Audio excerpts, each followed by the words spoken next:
Welcome back, friends. Today we have a new video upcoming. The topic that we will discuss is about something very simple, the interaction between a manager and a team member, right? That's going to be extremely important in your day-to-day work, right? How to be associated, how to build up your trust and your relationship with your manager, and as well as a manager towards the team member. So let's have a look at that view, right? Most of the people, I have seen a lot of concerns over a period of time when you are a manager and when you are a team member, and it will happen. It will happen. That's part of official life. So how to control these, right? How can we do these things a little better, right? That's exactly my thought. I have some experience in myself, and I have given it a little thought. Even I have faced such team members. Even I have faced such managers as well, right? So everybody has a manager and also has a team if you are a little senior. But if you're a little junior, then only one side of the face you know by, and next side is that just your team, just your peers. And how do we handle that, right? How do we handle that? And how I have done that in my life is what I'm going to share with you in a simple manner, right? There are very, very, very simple things, simple facts that play a major role in breakups, right? In creates problems in perceptions you have on each other, right? First thing is, I have seen managers trying to be more, trying to have more control on their team members, right? We talk about in detail about managerial stuffs in later days, but at the moment I'll touch upon a very, very few things just to stick to the subject, right? So managers think that they should have complete handle on the team. They should have complete control on the team, right? Actually, the words is what your thought process is, right? When a manager says, I need to have a control on my team, when a manager says that they need to have a handle on the team, it's actually, these words are not right. Just think about for a moment, what do you mean by handle on a team? What do you mean by control on a team? That doesn't make sense to me, in my view. What a manager should think is he should have an insight to what the team does. That's a better view, right? Because what I feel is you no need to control anyone, right? You just no need to bind anyone with anything. No, that's not your role. That's not what marriage is all about. No, that's not the work that you do. That's not the responsibility that you have. It's not about binding, or it's not about controlling someone, from doing some things or in doing some things, right? So that's not the way to look at it. My way to look at it is just managers should think that you should have an insight to what the team is delivering, right? You should have an insight to what a team member's role is. You should have an insight to what a team member's day-to-day activities are going by. What is he doing? How is he doing it? Right? Is he doing it in a nice manner? Does he need help? Or is he self-sustainable? That kind of insight and learnings into the team is what a manager has to do. And I'm sure 99% of the managers know this, but practically what happens is they just try to control it. They just try to squeeze it. They just try to bind it. They say that they need to have everything under their control. That's a very, very wrong perception. And when you try to do this, right, what happens is the more tighter you handle a team, the more they go away from you.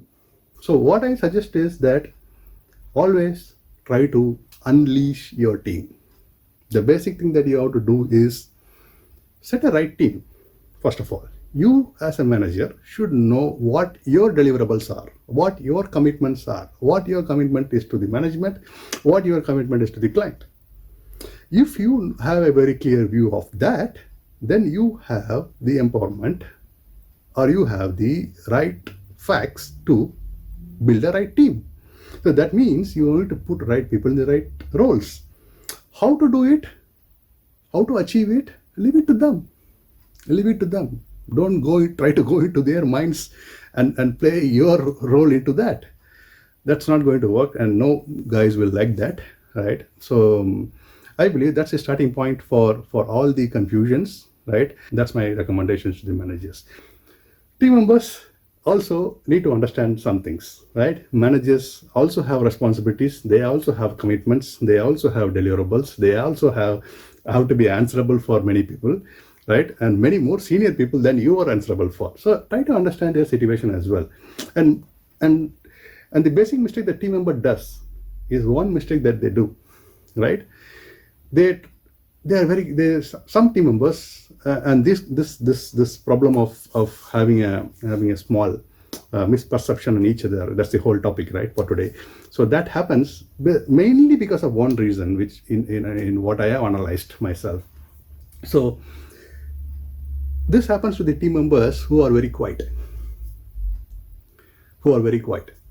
And there's nothing wrong about being quiet, but quiet should not be mistaken for maintaining a distance, right? Don't detach yourself. Don't go and disassociate yourself from the managers. No, that's not the way it's going to work. There should be interactions, right?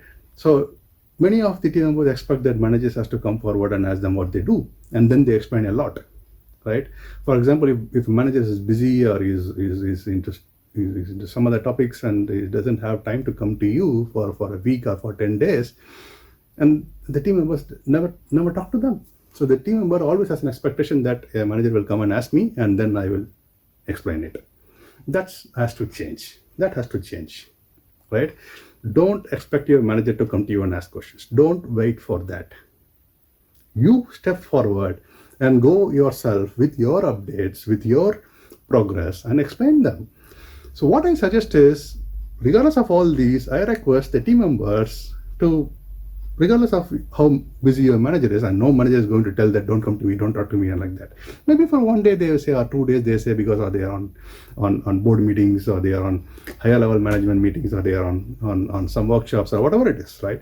But they may be busy for 1 or 2 days, but third day you may get a 5-minute or 10-minute to talk to them. Try to approach them and say that, hey, name it, for example, Mahesh, right? Hey Mahesh, I want to give you an update. I didn't catch up with you for the last 2 days. Maybe if you have 5 minutes, I'll give you a quick update on that. And just try to say that this is what I have done. This is the progress. This went well. This didn't go well. I tried to talk to these guys. I try to control this in this way. Do you have any suggestions for me? Do you think that we are in the right direction? Do you have any questions from me? I just want to make sure that you are aware of the progress that we are making. So just open up. And believe me, guys, there is nothing more happier for a manager to hear like this from a team member. Believe me, right? It's unbelievable. Small things make huge differences, right? That's the psychology here, right? And believe me, that will take you guys a long way in the office. It's exactly, very precisely, it will be a very useful method to follow. All right, guys. So I think that's a little thing that I had in my mind. I thought I'll share my thoughts. You can share your thoughts with me.